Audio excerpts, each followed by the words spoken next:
Hi guys, it's Ben here from the Pride of Villa. I am back on the channel to produce some more content for you lovely people. And today we're going to be covering a subject that I think is very relevant to Aston Villa right now, considering our position in the league and the recent fixtures that we've been having. And I'm going to be talking about the player himself, Jack Grealish. I'm going to discuss today how his injuries and how he plays and overall how Jack Grealish has that massive impact on Aston Villa and how these injuries and how when he's not playing on form, how he can massively affect the team and result in some of the outcomes that we've seen from the past few seasons. So if you're going to enjoy this video, obviously please leave a like, subscribe, turn on those notification bells so you never miss out on new content like this. Check out our social pages as well so you can see our live and in the time updates on Aston Villa matches as well. But without further ado, let's get started.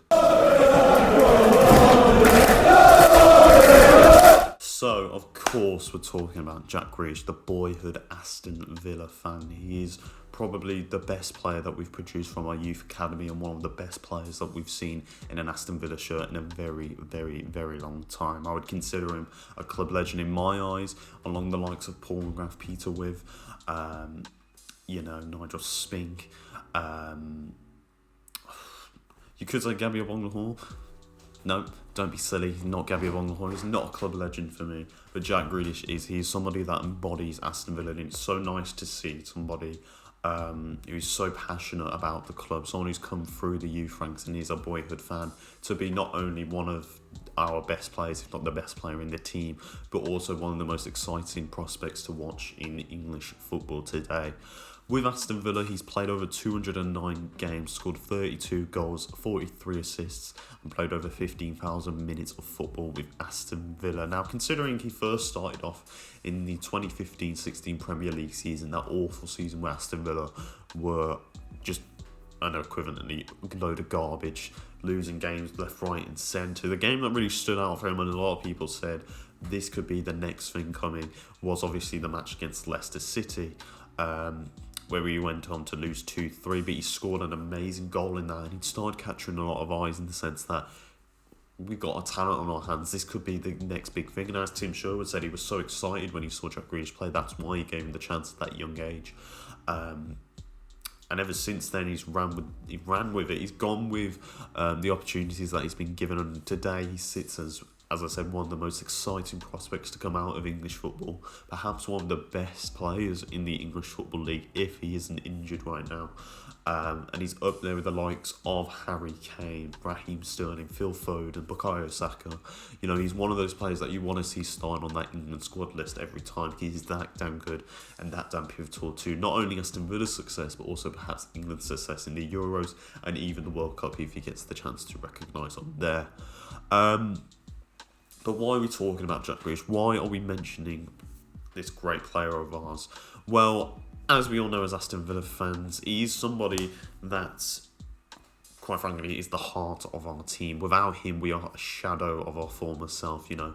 Jack is somebody that in these past 2-3 years, since Dean Smith's come into the team, is somebody that wants to implement that attacking style of football. And with the talent and somehow pace that he's acquired over the years, he's moved Jack Grealish out into that wide left position because he feels that creatively he's offering a bit more than being stuck in the middle of the pitch, where he sometimes ends up coming a bit too deep in the pitch and doesn't able to show off that creativity that we know and associate him with.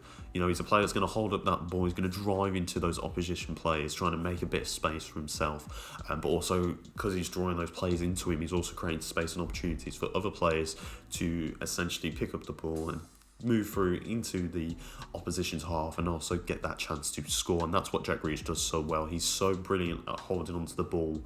It just feels like stuck to him with some super glue. He just can't get the ball off him at times, and he's honestly unplayable. I look back at the Arsenal game this season when we played them away and how he blistered past Hector Bellerin and making some brilliant passes and interceptions alongside that, just blitzing past him for the third goal with Ollie Watkins. It was truly a shock to see someone so pacey like Jack Grealish. When you, of all the things you wouldn't associate him with pace, but it's so nice to see someone like him just blitz through that team and really be that heart and driving machine of us going forward. However, this is a player that also suffers from injuries, and now, looking at his stats, he's practically suffered an injury every season. We can go back to 15-16, he did suffer from an ankle injury. Now, perhaps this wasn't going to make much of a difference because Villa were pretty much already down throughout the whole season because we were just so rubbish, but you could think that for as long as he was out for 54 days, that maybe he would have had an impact on the team, and maybe he would have brought us some more options and a bit more light in this dark and gloomy season. But ultimately, that's something that we don't worry about. The first one we need to consider is the 2017-18 season where we suffered from some kidney issues and was out for 75 days. Now, this was the season, it was Steve Bruce's almost first proper season with Aston Villa. He'd signed a load of experienced players like Glenn Whelan, John Terry, God, who else did he sign? Chris Samba. And that was the season where Aston Villa made it to the playoff finals for the first time since coming down. Obviously, we had the first initial season, which ended in a pretty poorly and flat-out average season in the middle of the table. And then, obviously, this season we would go on to get to the promotional finals. Obviously, losing that 1-0 to Fulham, he did play in that game. But you got to think that, considering how well and good we were playing in the middle of that season, if we had someone like the likes of Grealish, then perhaps we could have been in that good place of top two and actually pushed on to get a place there, play against the likes of Cardiff and Fulham with a bit more ease. But he obviously did get some great goals then.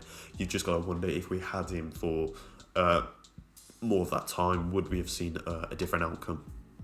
And then obviously, I think the most infamous injury for Jack Grealish was obviously the 2018-19 season. Now, Aston Villa at this point, Dean Smith had come in after a bit of a rocky start. He was getting some really good results like Derby County 3-0. He was getting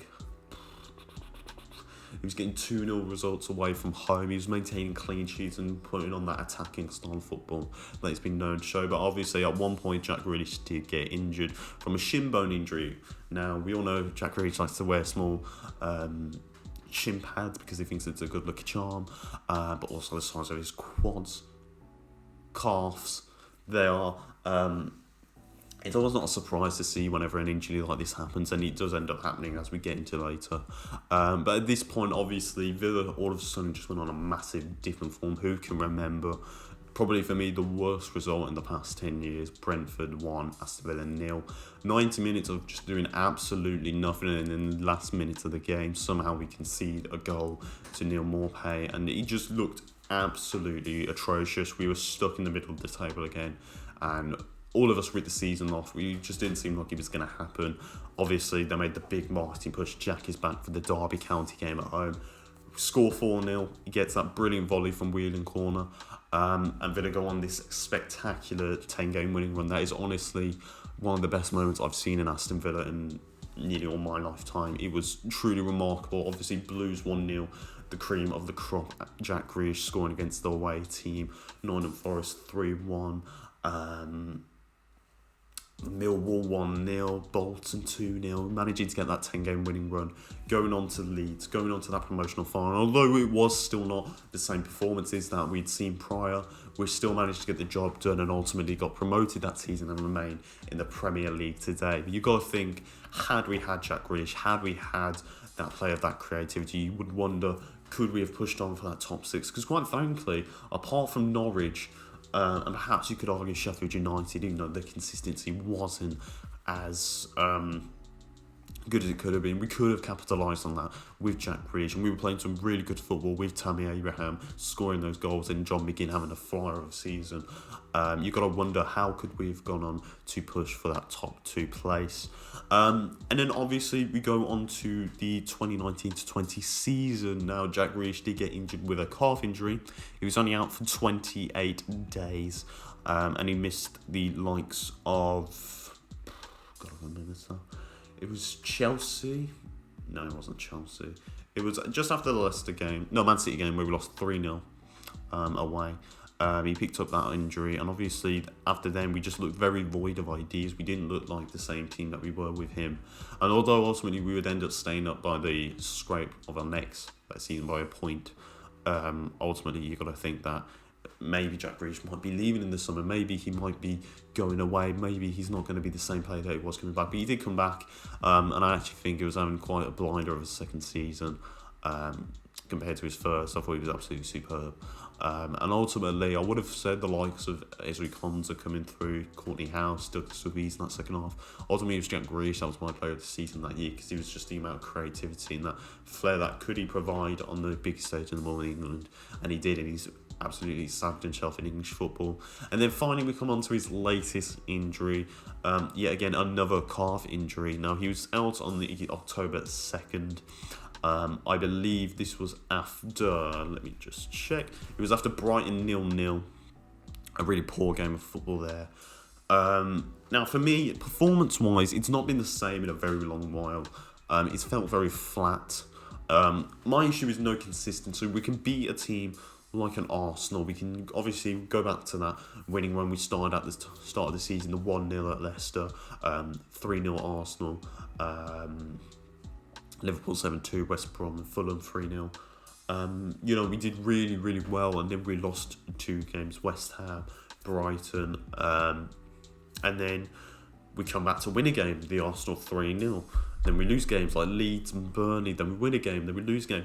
This is my issue. We go on from a great result at Arsenal 1-0, we come into Brighton and we struggle as hell. And then obviously Jack Grealish gets injured. Now, the performances, as I said, I didn't think were very good at this point. I think they're very underwhelming, very flat. Ross Barkley's not performing, McGinn's not performing, but we do sign Morgan Sanson in the window. We then go on to these next 3 games. Leicester 2, Aston Villa 1. A really poor display there, and it showed that we miss a player like Jack Grealish. We miss someone. When they've got James Maddison, we need someone like Jack Grealish to counteract what James Maddison brings to Leicester City. We then go on to a brilliant result away from home at Leeds 1-0, showing that we are not a one-man team. Without him, we don't need Jack Grealish. We can still perform with these players. A brilliant showcasing from Jacob Ramsey and Nakamba. And then we go on to the most recent result in Sheffield United 1, Aston Villa 0.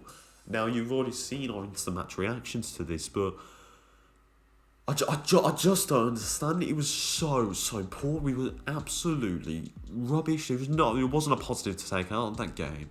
And it's said to me, why can't we perform without Jack Grealish? Why are we so unable to get a result away from home? And you've got to wonder, the players that we have. Ross Barkley, he was firing at the start of the season, and ultimately he's turned fizzle. He's gone flat. He doesn't even start games anymore now, because we're playing the likes of Jacob Ramsey ahead of him, which is good for Jacob Ramsey because he's a really good talent. But for me, in that Sheffield United game, offered absolutely nothing. And you've got to wonder, what could Jack Grealish do? We've then got John McGinn, who for me, since his injury last season, has not performed to the heights that we saw him in the Championship. He's a very shadow of himself. I consider him very, very lucky to be staying on that pitch. And then the other option is the defensive midfielder, someone that sits in front of our back 4. Now, that's usually been Douglas Luiz, who has turned into a gem of a player since the second half of last season. He was an absolute star. But I feel like, for me, creatively, he's not offering much. Now, I understand he's trying to provide defence to the back 4 and not try and leave them without that man. But I just like to think, if you're going to be playing in that midfield, at least offer a bit of something. Because apart from the Arsenal game 3-0, where we put that brilliant ball to Ross Barkley, for me, he's just not really offering as much. And then we obviously see Nakamba, who's naturally going to be defensive. He doesn't really provide that creativity. But I just like to see players that, if you are going to play in that position, at least add a bit of something else to your game. Add that bit of creativity, add that bit of forward driving yourself. Because I just want to see a bit more going forward. Because I think attack is the best form of defence for us. I don't say we can't defend, because we actually can, but watching Al Maladi, watching some of the sloppy passes that were given away, some of the goals that were given away, it's really upsetting to see. And ultimately, we can't get in front of the goal. We're just not creatively offering enough. Although Bertrand Traoré and El Ghazi weren't doing terrible, it's just not the same without Jack Grealish. There's just no one holding onto that ball. We can't seem to keep possession as well. We're lacking so much ideas that we're having to resort to hoofball all of the time, and it's just really frustrating to see that we go from Arsenal 3-0, Leeds 1-0, and then we put our performance on this. He's just absolutely shambolic. Now, as I'm recording, obviously the next game is Wolverhampton Wanderers, then it's Newcastle, then I believe it's Tottenham Hotspur. For me, we need to capitalise on these next 2 games. As in the next video I will do, talking about how Villa can still get top 6. If we are still in it, which we still are, we're only 4 points away from Liverpool in 6th place. This is the type of games that we need to be capitalising on. We need to be going for the top. We don't need to go for top 6, but considering how far we've come this season, it'd be really nice to see us push on that a little bit more and get it. But we need to capitalise on Wolves, who have been, quite frankly, the shocker of the season for me. They're a team that were establishing themselves in that top half of the table and now look a former shadow of themselves, or somehow without Raul Jimenez and Diogo Jota, they just don't look the same. Newcastle, obviously we want them to go down because they are absolute garbage. And then obviously Spurs will be a difficult game because of the player quality, but I do believe Jack Grealish will be back for then. And it's just really, can Aston Villa perform? You know, we need to rely on Dean Smith to get that tactics right. Play Morgan Sanson. He's a player that bursts creativity, has that experience in Champions League, so he can deal with the big games. He knows how to deal with it, and quite frankly deserves more time than 10 and 15 minutes off the pitch. McGinn needs a kick up the arse. Barkley needs a kick up the arse. And we just need to see a bit more all-round energy and commitment from our players if we're going to try and create some lovely goals and assists this season, and ultimately try and go for as high as a position that we'd like to finish, because as I said, this has been a very good season so far. It's just going to make you think that we are so close there to the top 6. How can we not go for it? You know, we do have the quality there. Just go for it, because we're pretty much safe. There's no chance of relegation. I can't really see us falling out of the top 10 really. I do believe we'll stay in there. It's just a case of, can Aston Villa keep performing, and can we do it without Jack Grealish? I don't think we can. We need that player, as I said. We need that creativity. Someone's going to hold on to that ball, maintain possession, drive through the pitch, use that pace as well, and ultimately create those chances. Because I feel like without him, we're just not creating, we're not doing much, and we just look like a bunch of headless chickens on a pitch who need someone like Jack Grealish, because he's the heart and soul of Aston Villa. He's the heart and soul of the team. And ultimately, he's what we all want to see back on that pitch when he's going to be ready. Hopefully, it will be for Wolves. And finally, just to talk about it, why is Aston Villa not telling us about Jack Grealish? He's the player that we all want to know. He's players that in other clubs they want to talk about because he's that damn good. But why do we not know about his injuries? Why are they hiding it from us? Why is it, oh, he's just going to be out for a few weeks? This was the same with Ross Barkley. He was out for a few weeks. He was out for almost a few good months, and it's clearly shown in his game. Without that time on the pitch, he's not the same player that he was. So could this be with Jack Grealish? I don't think so. I think he will be coming back very soon. We just got to keep our fingers crossed. But I just wish that Aston Villa would actually give us a bit more insight into him, because he's a player that we want to know. We always like to keep up to date with our team and any news coming in or out. And as I said, hopefully he will be back for the Wolves game. If not, I do see him back for Newcastle. But I also think in the summer we need to consider bringing in someone like Jack Grealish that needs to be playing with a bit more freedom in the pitch. Someone in midfield, because I can't see us signing Ross Barkley unless he has a blinder over next season. And ultimately, we need someone of that calibre of Jack Grealish who's going to drive us forward, drive Aston Villa into where we want to be, and maintain us into that top 6 finish. Alright guys, that's going to wrap it up for this video. What do you think about Jack Grealish? He's a good player, isn't he? He's a bloody good player. And as I said, it's just nice to see someone homegrown from the academy leading the Aston Villa team into a hopefully bright and successful future. Tell us in the comments down below what you think. If you like and dislike, obviously just tell us what you think, because it's your opinion. Subscribe, follow us on our social pages. But without further ado, I've been Ben, up the Villa with the pride of Villa. We'll see you later, boys. Jamie on the beat, boy.